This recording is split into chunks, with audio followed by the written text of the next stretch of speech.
अस्सलाम वालेकुम friends, welcome back to my channel. 9th class की बायोलॉजी का चैप्टर नंबर 4 हम स्टडी कर रहे थे और आज इसका हमारे पास लेक्चर नंबर 3 है मियोसिस।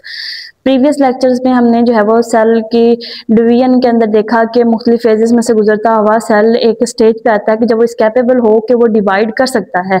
तो दो तरह की डिवीजन देखी जाती है, माइटोसिस और मियोसिस। माइटोसिस में हमने स्टडी किया था कि एक सेल से दो सेल बन रहे हैं और उनके अंदर नंबर ऑफ क्रोमोसोम क्या है, सेम है।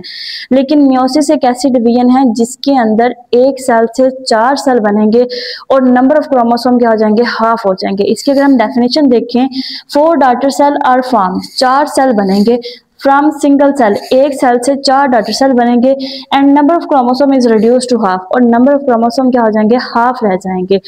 अब मैं कहती हूँ कि ये किस सेल में होती है, ये होती है गैमीट सेल्स के अंदर। गैमीट सेल किसको बोलते हैं, एग सेल को और स्पर्म सेल को। इनके अंदर मियोसिस हो रही होती है, नंबर ऑफ क्रोमोसोम क्या होते हैं, हाफ हो जाते हैं इनके अंदर। अब ये जो मियोसिस की डिवीजन है, ऐसा नहीं होता कि एक सेल से डायरेक्ट चार सेल बन जाए।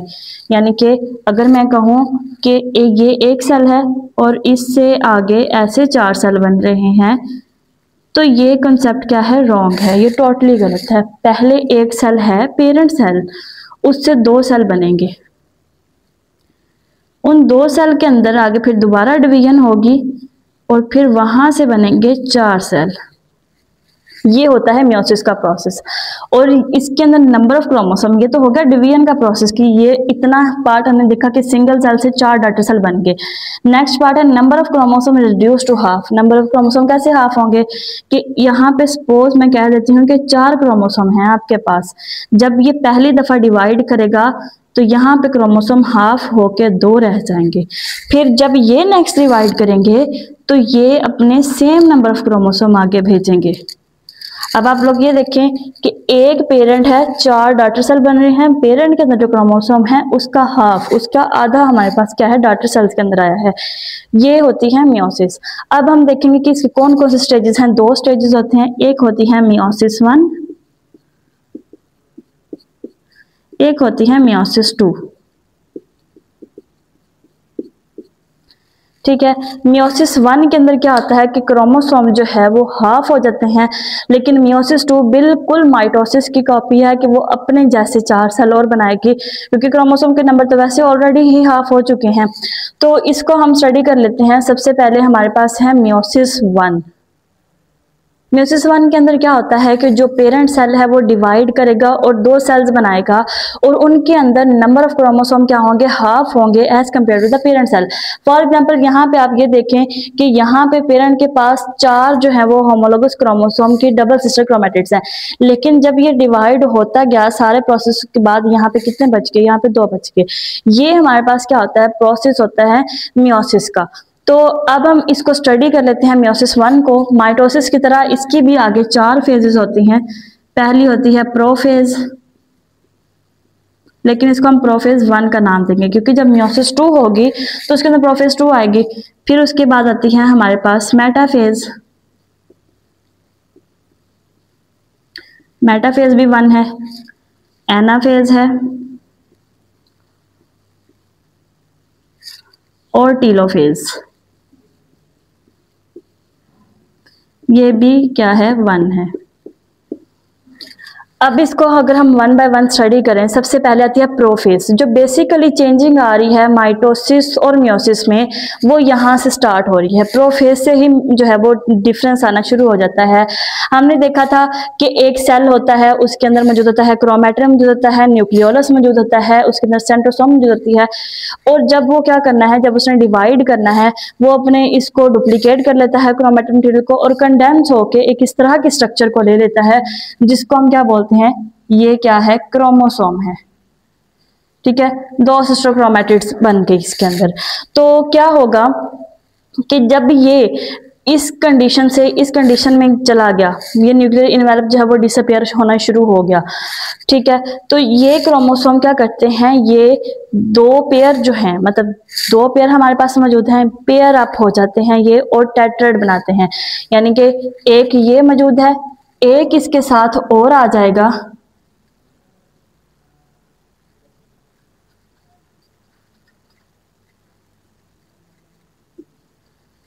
ये ऑलरेडी मौजूद है, एक इसके साथ और आके मिल जाए, इसको हम बोलते हैं कि इन्होंने क्या कर दिया है, टेट्राड बना दिया है। अब ये क्रोमोसोम है, ये एक दूसरे के नजदीक आना शुरू हो जाएंगे, इसको हम बोलेंगे साइनेप्सिस। अगर आप जो है इसी कॉन्सेप्ट को यहाँ देखें तो ये क्या है कि दो पेयर हैं होमोलोगस क्रोमोसोम के और वो एक दूसरे के नजदीक आए हुए, इस प्रोसेस को हम बोलेंगे कि क्या है, साइनेप्सिस है। साइनेप्सिस में क्या होता है कि एक टेट्राड बनता है। टेट्राड का मतलब होता है 4, यानी कि यहाँ पे 4 क्रोमेटिड्स हैं, 1 2 3 एंड 4, ये 4 क्रोमेटिड्स एक दूसरे पे आई हुई हैं। अब क्या होगा कि जो दरमियान वाली 2 क्रोमेटिड्स होंगी ये एक दूसरे के ऊपर अलाइन कर जाएंगी, अलाइन करके ये एक इस तरह की स्ट्रक्चर बनाएंगी जिसको हम क्या बोलेंगे, क्याज़मेटा। ठीक है, ये एक दूसरे के ऊपर अलाइन कर रही है, एक दूसरे के ऊपर क्रॉस ओवर कर रही हैं, इसको हम बोलते हैं क्याज़मेटा फॉर्मेशन। जब क्याज़मेटा फॉर्मेशन होगी तो क्या होगा कि वो जो दरमियान वाली क्रोमेटिड्स हैं, ठीक है, सिस्टर क्रोमेटिड्स हैं, वो अपना मटेरियल एक्सचेंज कर लेंगी। फॉर एग्जांपल कि एक क्रोमेटिड ये है, ये एक दूसरे के ऊपर अलाइन करेंगी, इसका ये पोर्शन इधर आ जाएगा और इसका पोर्शन उधर चला जाएगा। इसको बोला जाता है कि ये क्या हो रही है, क्रॉसिंग ओवर हो रही है। अब आप लोग ये देखेंगे यहाँ पे ये एक दूसरे के ऊपर क्या की हुई है, अलाइन, ये यहाँ से निकल के उसके ऊपर जा रही है और वो यहाँ से इधर आ रही है, और ये इसका ये जो पोर्शन उसके ऊपर क्रॉस ओवर हो रहा है ये एक्सचेंज हो जाएगा। एट द एंड हमारे पास ये कंडीशन आ जाती है और क्या होता है कि वो एक पूरा पार्ट उसका दूसरी तरफ चला जाता है, तो इसको हम क्या बोलेंगे कि ये क्या है, क्रॉसिंग ओवर हो रही है। प्रोफेज 1 के अंदर जो क्रोमोसोम्स बन रहे हैं वो अपना मटेरियल एक दूसरे के साथ एक्सचेंज कर रहे हैं, इसको बोला जाता है क्रॉसिंग ओवर। ठीक है, बेसिक जो वैरायटी आ रही है सेल्स के अंदर वो भी इसी क्रॉसिंग ओवर की वजह से आती है। ठीक है, और यही प्रोसेस है वो थोड़ा सा डिफरेंट होता है बाकी फेजेस की निस्बत। बाकी जो फेज हैं वो सेम होंगी कि फिर वो प्रोफेज 1 से जब वो न्यूक्लियर इनवेलप डिसअपीयर हो गया, क्रॉसिंग ओवर होगी मटीरियल की। यहाँ पे आप लोग देख सकते हैं कि वो जो एक को ब्लू से शो किया हुआ है, एक को रेड से, उन्होंने अपना जो सेगमेंट है वो एक्सचेंज कर लिया। इसके बाद वो नेक्स्ट फेज में जाएंगे, उसको हम बोलते हैं मेटाफेज। वही कि वो जो सेंट्रियोल्स थी वो भी डुप्लीकेट हो गई थी, स्पिंडल फाइबर बनाना शुरू कर दिए थे उन्होंने, और वो जो स्पिंडल फाइबर है उन्होंने जाके काइनेटोकोर जो पॉइंट था इनका, ठीक है, फिर वही काइनेटोकोर जो पॉइंट है वहां से जाके उन्होंने इनको कैच किया। ये सारा मैकेनिज्म आप जो है माइटोसिस में डिटेल से स्टडी कर चुके हैं कि किस तरह होता है। जब वो स्पिंडल फाइबर ने उनको कैच किया तो क्या होगी, एक मेटाफेज प्लेट बन जाएगी। उसके बाद वो एनाफेज 1 में जाएंगे, एनाफेज 1 से फिर वही पुलिंग शुरू होगी। लेकिन प्रीवियस जो माइटोसिस हमने देखी थी वहां पे जस्ट हमारे पास एक पेयर था, यहाँ पे हमारे पास टेट्राड मौजूद है। ठीक है, तो अब क्या होगा कि एक पेयर इस तरफ चला जाएगा, दूसरा पेयर उस तरफ चला जाएगा, और एट द एंड क्या होंगे कि वो दोनों अपने अपने पोल्स पे चले जाएंगे और वो टीलोफेज फेज में जाएंगे। जब टीलोफेज में जाएंगे तो ये अपने अपने पोल्स के पास ये उनका मटेरियल, जेनेटिक मटेरियल चला गया है, न्यूक्लियर इनवेलप दोबारा से बनेगा, फिर न्यूक्लियस आएगा और सेंट्रोसोम जो है वो साइड पे चले जाएंगे और ये सेल पिंच होकर 2 के अंदर डिवाइड हो जाएगा। अब यहाँ पे हमारा जो मियोसिस 1 का प्रोसेस है वो क्या हो जाएगा, कंप्लीट हो जाएगा। यानी कि इसके अंदर चेंजिंग कहाँ पे आई, सिर्फ प्रोफेज के अंदर। प्रोफेज में क्या चेंजिंग आई, एक तो इनके अंदर नंबर ऑफ क्रोमोसोम जो है वो डुप्लीकेट हैं, पेयर की फॉर्म में है, वो पेयर दोबारा पेयर अप होकर टेट्राड बना रहे हैं और अपना मटेरियल एक्सचेंज कर रहे हैं। फिर वो दरमियान में अलाइन होकर मेटाफेज प्लेट बना रहे हैं, मेटाफेज प्लेट पुल की जा रही है जब एनाफेज के अंदर, तो पूरा का पूरा पेयर जो है वो साइड में मूव कर रहा है और एट द एंड हमारे पास 2 सेल बन गए जिनके अंदर पेरेंट सेल के कंपैरिजन में, अगर आप पेरेंट सेल में ये देखें कि 4 पेयर्स थे और डॉटर सेल में क्या है, 2 पेयर मौजूद हैं। पेरेंट सेल के कंपैरिजन के अंदर ये क्या हो गए हैं, हाफ नंबर क्रोमोसोम, ये क्या है, ये डिप्लॉइड सेल हैं। डिप्लॉइड 2n से शो किया जाता है और ये हमारे पास हैप्लॉइड सेल बन चुके हैं, 2 हैप्लॉइड सेल बन चुके हैं हमारे पास। यहाँ पे मियोसिस 1 हमारी हुई कंप्लीट। अब हम नेक्स्ट देखते हैं मियोसिस 2 को। ठीक है, मियोसिस 2 जो है ये हाईली रिजेंबल करती है to mitosis, resemble to mitosis. कहा जाता है कि जो मियोसिस 2 है ये बिल्कुल माइटोसिस जैसी है और हम देखेंगे कि ऐसे माइटोसिस जैसी है इसी के अंदर। तो अब हम कहते हैं कि जो मियोसिस होती है बेसिकली इसके 2 काम होते हैं। एक तो इसने जो क्रोमोसोम है उसके अंदर वेरिएशन लेके आनी है ताकि एग्जैक्ट पेरेंट जैसा ना बने। माइटोसिस के अंदर जैसा क्रोमोसोम पेरेंट सेल के अंदर होगा बिल्कुल वैसा ही आगे डॉटर सेल के अंदर जाएगा। लेकिन मियोसिस के अंदर क्या करना होता है कि वो जो क्रोमोसोम है उसको चेंज करना होता है, दूसरे नंबर पर उसके नंबर को रिड्यूस करना होता है। तो ये प्रोसेस मियोसिस 1 में हमने अभी देखा कि हो चुका है, क्रॉसिंग ओवर हुई, ठीक है, वहां पे वेरिएशन आ गई, उसके अलावा जो नंबर ऑफ क्रोमोसोम थे वो क्या हो गए, रिड्यूस होकर हाफ हो गए। अब क्या होना है, वो जो 2 सेल बने हैं उनसे हमने 4 सेल बनाने हैं। तो क्या होगा, वही फेजेस दोबारा से आएंगी, प्रोफेज हो जाएगी सबसे पहले, लेकिन इसको हम बोलेंगे क्या है, ये प्रोफेज 2 है। प्रोफेज 2 के अंदर क्या होगा, जिस तरह माइटोसिस में हमने कहा था क्रोमोसोम जो है वो कंडेंस होंगे, क्रोमैटिक मटेरियल कंडेंस होगा, क्रोमोसोम बनेगा, न्यूक्लियोलस डिसअपीयर होगा, न्यूक्लियर इनवेलप डिसअपीयर होगा, सेंट्रोसोम डुप्लीकेट होंगे, स्पिंडल फाइबर बनना शुरू हो जाएंगे। ये सारे प्रोसेस होंगे प्रोफेज 2 के अंदर। ये सारे प्रोसेस होने के बाद हमारे पास आएगी मेटाफेज 2।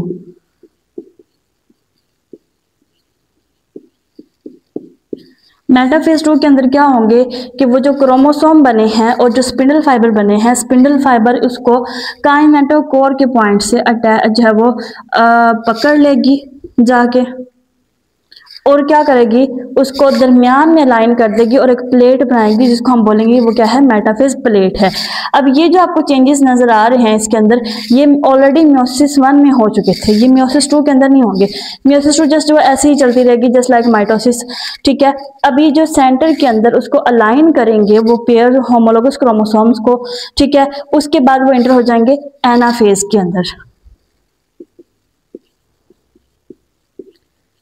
एनाफेज 2 के अंदर, एनाफेज 2 के अंदर क्या होगा कि ये जो क्रोमोसोम को इन्होंने पकड़ा हुआ था वो स्पिंडल फाइबर जब वापस होंगी, रिट्रैक्ट होंगी, तो ये क्रोमोसोम के जो सिस्टर क्रोमैटिड्स हैं वो अलग-अलग हो जाएंगी, ठीक है। आधे क्रोमोसोम इस साइड चल जाएंगे, आधे क्रोमोसोम क्या होंगे, इस साइड पे आ जाएंगे, ठीक है। और ये स्पिंडल फाइबर जब वो वापस रिट्रैक्ट होना शुरू हो जाएंगी, इनकी रिट्रैक्शन की वजह से जब खींचा जाएगा पेयर, तो वो क्या होंगे, क्रोमोसोम की सिस्टर क्रोमैटिड्स अलग-अलग होंगी।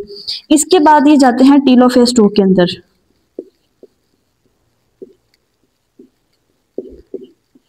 टीलोफेज 2 के अंदर क्या होगा कि जब वो क्रोमोसोम अपनी अपनी पोल्स की तरफ चलेंगे और जो ये हमारे पास क्रोमेटिन है, सेंट्रोसोम है, इसने भी स्पिंडल फाइबर को सारा अपनी तरफ खींच लिया, तो वो क्रोमोसोम जो है वो वापस क्रोमैटिक मटेरियल में चेंज होना शुरू हो जाएंगे, उनके गिर्द न्यूक्लियर इनवेलप बनेगा, न्यूक्लियोलस बनेगा, ठीक है। और ये जो सेंट्रोसोम है साइड से उठ के जो न्यूक्लियस के पास आ जाएगी, और उसके बाद वो जो सेल है वो यहाँ से इन्वेजिनेट करेगा, यहाँ से ऐसे इन्वेजिनेशन बनेगी इस शेप के अंदर, ठीक है।